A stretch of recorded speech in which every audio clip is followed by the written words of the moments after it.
Bonjour à tous. Dans cette vidéo, on va corriger en détail l'exercice sur la fonction productrice chez l'homme de la deuxième partie de l'épreuve du baccalauréat 2014. Passons maintenant à la lecture de l'énoncé.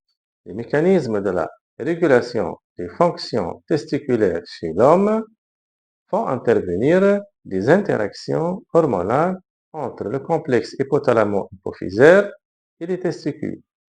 Pour comprendre ces mécanismes, on se réfère à une étude médicale réalisée chez un garçon pubère normal, à une étude réalisée chez deux garçons X et Y âgés de 19 ans et présentant des troubles de la puberté.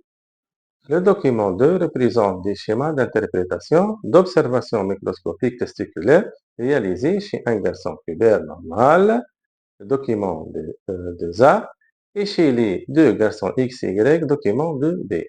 Le document 3 représente le résultat du dosage de testostérone durant 24 heures chez le garçon pubère normal, document 3A, et chez les garçons X et Y, document 3B. Passons maintenant à la première question, petit a, qui nous demande de comparer l'aspect testiculaire observé chez les garçons X et Y à celui du garçon pubère normal. Pour bien réussir cette question, il est essentiel de savoir comment comparer correctement. Voici quelques conseils méthodologiques à suivre. Alors, comparer, c'est rapprocher deux ou plusieurs éléments de même nature afin de mettre en évidence leur ressemblance et ou leur différence. Pour répondre, on utilise des connecteurs de comparaison comme plus que, moins que, autant que, contrairement à, alors que, tandis que. La comparaison est généralement présentée sous forme de tableau. Cependant, dans certaines questions, comme celle-ci, seules les différences sont demandées, car les ressemblances n'apportent pas d'informations utiles. Dans le document 2A, représentant le testicule d'un garçon pubère normal, on observe des cellules de Leydig nombreuses et bien développées, des cellules de Sertoli développées, ainsi que toutes les catégories de cellules germinaires allant des spermatogonies jusqu'aux spermatozoïdes qui sont présents dans les tubes séminifères. En revanche, dans le document 2B correspondant au garçon X et Y, les cellules de Leydig sont peu nombreuses ou atrophiées. Les cellules de Sertoli apparaissent également atrophiées et on ne retrouve que les spermatogonies parmi les cellules germinales. Les spermatozoïdes sont absents. Passons maintenant à la question petit b. Faites une analyse comparée des résultats du dosage de la testostérone, document 3. Ici, on nous demande de réaliser une analyse comparée. Cela signifie que nous devons d'abord analyser chaque courbe, puis comparer les résultats obtenus. Pour analyser une courbe, on la décompose en différentes parties. On décrit l'évolution du phénomène en fonction des axes, puis on précise ce que représente chaque partie. Ensuite, on compare les résultats en mettant en évidence les ressemblances et les différences à l'aide de connecteurs de comparaison. Dans cet exercice, les différences sont les plus importantes, car ce sont elles qui permettent d'expliquer la situation des garçons X et Y. Commençons par analyser les résultats du garçon pubère normal. On remarque que la sécrétion de la testostérone est pulsatile et que sa concentration varie entre 300 et 600 nanogrammes par décilitre. Passons maintenant à la comparaison. Nous allons utiliser le connecteur de comparaison en revanche. Alors, en revanche, chez les garçons X et Y, on observe une sécrétion de testostérone très faible, avec une concentration largement inférieure à celle du garçon normal pubère. Question C. En vous basant sur vos réponses précédentes, établissez un lien entre la structure microscopique des testicules et la sécrétion de testostérone observée chez les garçons X et Y. Dans cette question, on vous demande de faire le lien entre ce que vous avez observé dans la question petit a, c'est-à-dire la structure des testicules, et ce que vous avez analysé dans la question petit b, c'est-à-dire la sécrétion de testostérone. Autrement dit, on veut que vous montriez comment les anomalies microscopiques peuvent expliquer les résultats hormonaux. Chez les garçons X et Y, on a vu que les cellules de Leydig sont peu nombreuses et atrophiées. Or, ce sont ces cellules qui produisent la testostérone. Il est donc logique que la sécrétion hormonale soit très faible. Comme on l'a observé dans la question petit b, on établit ainsi un lien direct entre la structure microscopique des testicules et la fonction hormonale. Moins de cellules fonctionnelles, moins de testostérone produite. Question petit d. Proposez trois causes possibles qui pourraient être à l'origine des troubles observés chez les garçons X et Y. Dans cette question, on vous demande de proposer des causes possibles expliquant les troubles observés chez les garçons X et Y. Autrement dit, il s'agit de réfléchir à quel niveau du système reproducteur masculin les anomalies pourraient se situer. Trois causes principales peuvent être proposées. Anomalie au niveau des testicules. Si les testicules sont eux-mêmes anormaux, la production de testostérone sera faible. Anomalie au niveau de l'hypophyse. Si l'hypophyse ne sécrète pas correctement la LH et la FSH, les testicules ne sont pas stimulés et leur activité est réduite. Et troisièmement, anomalie au niveau de l'hypothalamus. Si les neurones hypothalamiques ne produisent pas suffisamment de GnRH, l'hypophyse ne reçoit pas le signal pour stimuler les testicules. On établit ainsi un lien entre les différents niveaux de contrôle hormonal et les troubles observés, ce qui aide à comprendre l'origine possible de l'atteinte. Passons maintenant à la suite. Le document 4 montre les dosages de LH et FSH chez le garçon normal et chez X et Y. Le document 5 présente les résultats du test de stimulation réalisé chez les garçons X et Y. Dans le document 4, on observe que chez le garçon pubère normal, la concentration de LH varie entre 2 et 10 unités internationales par litre et celle de FSH 1 à 12. En revanche, chez le garçon X et Y, la concentration de LH est entre 0,5 et 0,9 et FSH entre 0,1 et 0,4. Le document 5 présente les résultats des tests de stimulation réalisés chez les garçons X et Y. Lors du test 1, avec des injections de HCG qui agit comme la LH, on observe la correction de la sécrétion de testostérone chez les deux garçons, mais aucune modification de l'aspect de la paroi du tube séminifère des deux garçons. Lors du test 2, l'injection d'un mélange de HCG et de FSH aux deux garçons X et Y, la sécrétion de testostérone est également corrigée. Et cette fois, l'aspect testiculaire des garçons devient analogue à celui du garçon normal.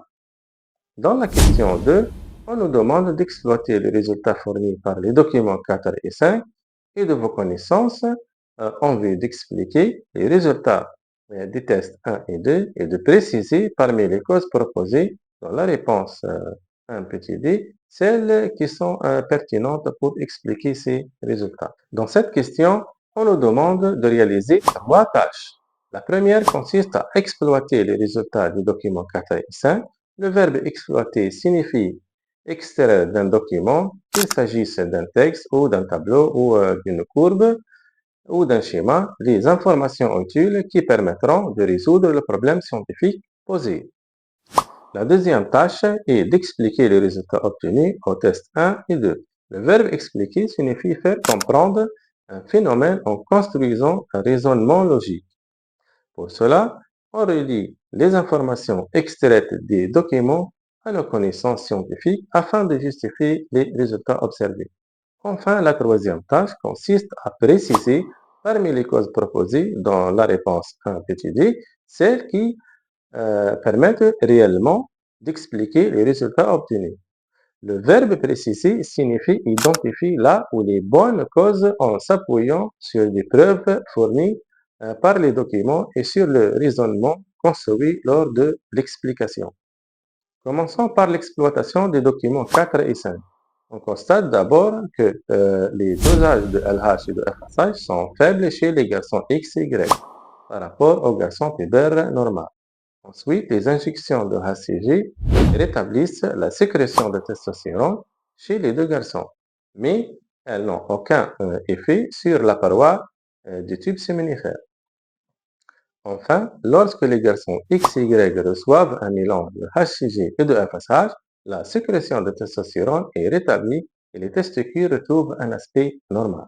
Passons maintenant à l'explication. La HCG agit comme la LH. Son efficacité montre donc que les cellules de Leydig fonctionnent normalement. En présence de HCG, elles sont stimulées et reprennent la sécrétion de testostérone. En revanche, la HCG seule ne permet pas de rétablir l'aspect normal des tubes séminifères. Cela s'explique par l'absence de stimulation des cellules de Sertoli qui dépend de la FSH. Lorsque la FSH est ajoutée avec la HCG, les cellules de Sertoli sont à leur tour stimulées. Elles sécrètent l'ABP, indispensable pour maintenir une forte concentration de testostérone au niveau du tube séminifère et permettent le déroulement normal de la spermatogénèse. C'est pourquoi les troubles sont complètement corrigés. Nous pouvons maintenant préciser là où les causes responsables. Puisque les injections de HCG de FSH corrigent les troubles, cela montre que les testicules sont capables de fonctionner normalement lorsqu'ils reçoivent les hormones nécessaires. Les testicules ne sont donc pas à l'origine du problème. On élimine ainsi la cause 1 qui correspond à un dysfonctionnement des testicules. Les causes retenues sont donc la cause 2 correspondant à un dysfonctionnement de l'hypophyse et la cause 3 correspondant à un dysfonctionnement de l'hypothalamus. En effet, ces deux organes contrôlent la sécrétion de gonadostimulines, LH et FSH. Donc, les taux sont anormalement faibles chez les garçons X et Y. Passons maintenant à la suite. Le document 6 représente les résultats de tests réalisés chez le garçon normal et chez les garçons X et Y. Nous avons 4 tests à examiner. Pour le test 3, on réalise le dosage de la GnRH chez un garçon pubère normal. Le graphe obtenu montre comment la concentration de la GnRH varie au cours du temps. Le test 4 concernant le dosage de la GnRH chez le garçon X, le graphe met en évidence la variation de la GnRH dans le temps, avec une fréquence plus élevée et des concentrations plus importantes. Pour le test 5, le dosage de la GnRH chez le garçon Y est présenté et le graphe illustre la variation de sa concentration au cours du temps. Pour le test 6, les injections de GnRH chez le garçon Y suivies du dosage de LH et de FSH, cette intervention permet la correction des troubles de sécrétion de LH et de FSH. Troisième question, petit a, à partir de l'analyse comparée des résultats du dosage de GnRH chez le garçon normal, test 3, et chez le garçon X, test 4, et des données du document 3b, expliquez le résultat du dosage de GnRH obtenu chez le garçon X, test 4. Commençons par réaliser l'analyse comparée des résultats. Nous allons d'abord analyser les deux graphiques en dégriffant l'évolution de la sécrétion de GnRH et les valeurs remarquables qu'ils présentent. Ensuite, nous comparerons les résultats obtenus chez le garçon normal et chez le garçon X en mettant en évidence les différences les plus significatives. Enfin, nous utiliserons cette analyse comparée ainsi que les données du document 3b pour expliquer les résultats du dosage de GnRH obtenu chez le garçon X.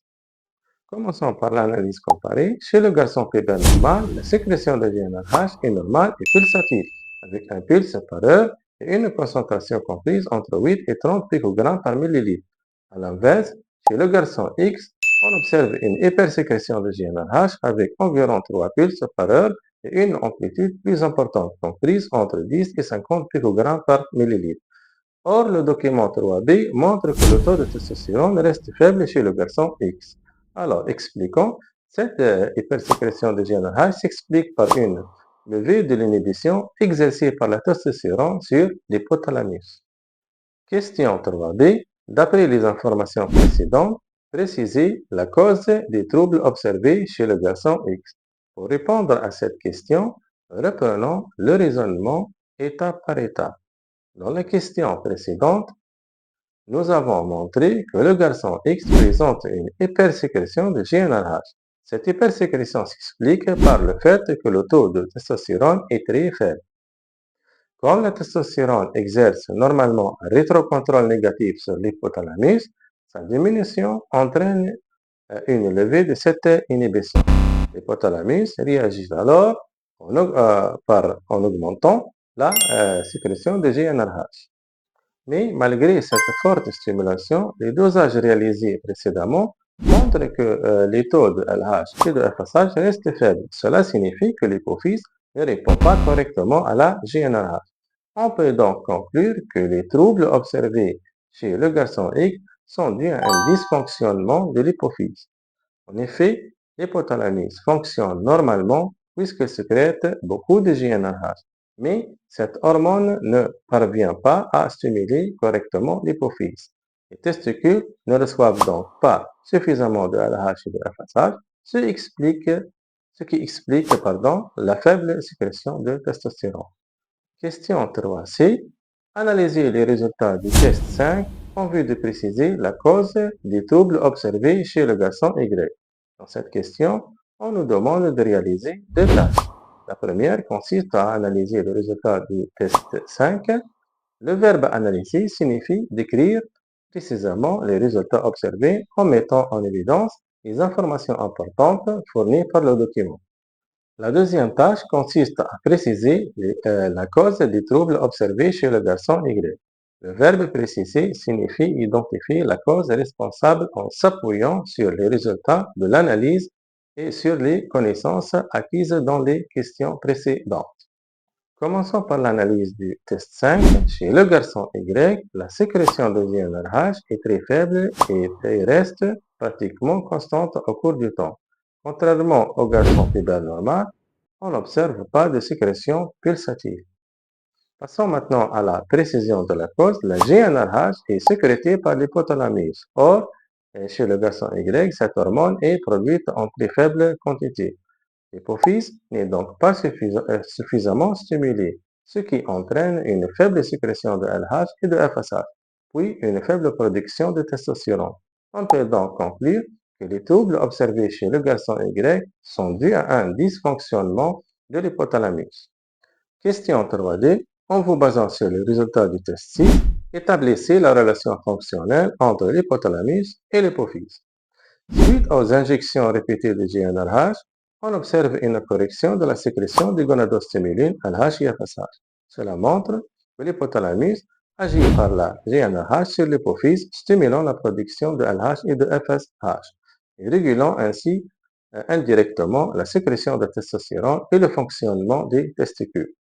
Quatrième question. Pour résumer toutes les interactions entre le complexe hypothalamo-hypophysaire et les testicules. Alors, le fonctionnement de la reproduction chez l'homme est sous le contrôle de trois niveaux: l'hypothalamus, l'hypophyse et les testicules. En fait, l'hypothalamus sécrète une hormone appelée la GnRH qui agit sur l'hypophyse. Cette dernière libère alors deux hormones, la LH et la FSH. La LH stimule les cellules de Leydig situées dans les testicules qui produisent la testostérone. Cette hormone joue un rôle essentiel dans le développement des caractères sexuels secondaires, comme la pilosité et la voix grave, et stimule aussi la spermatogénèse. De son côté, la FSH agit sur les cellules de Sertoli qui soutiennent la spermatogénèse et produisent une protéine de liaison appelée ABP, permettant à la testostérone d'agir efficacement dans les tubes séminifères. Les cellules de Sertoli sécrètent également une hormone appelée l'inhibine qui exerce un rétrocontrôle négatif sur la sécrétion de FSH. La testostérone, elle aussi, exerce un rétrocontrôle négatif sur l'hypothalamus et l'hypophyse, limitant la production de GnRH et de LH.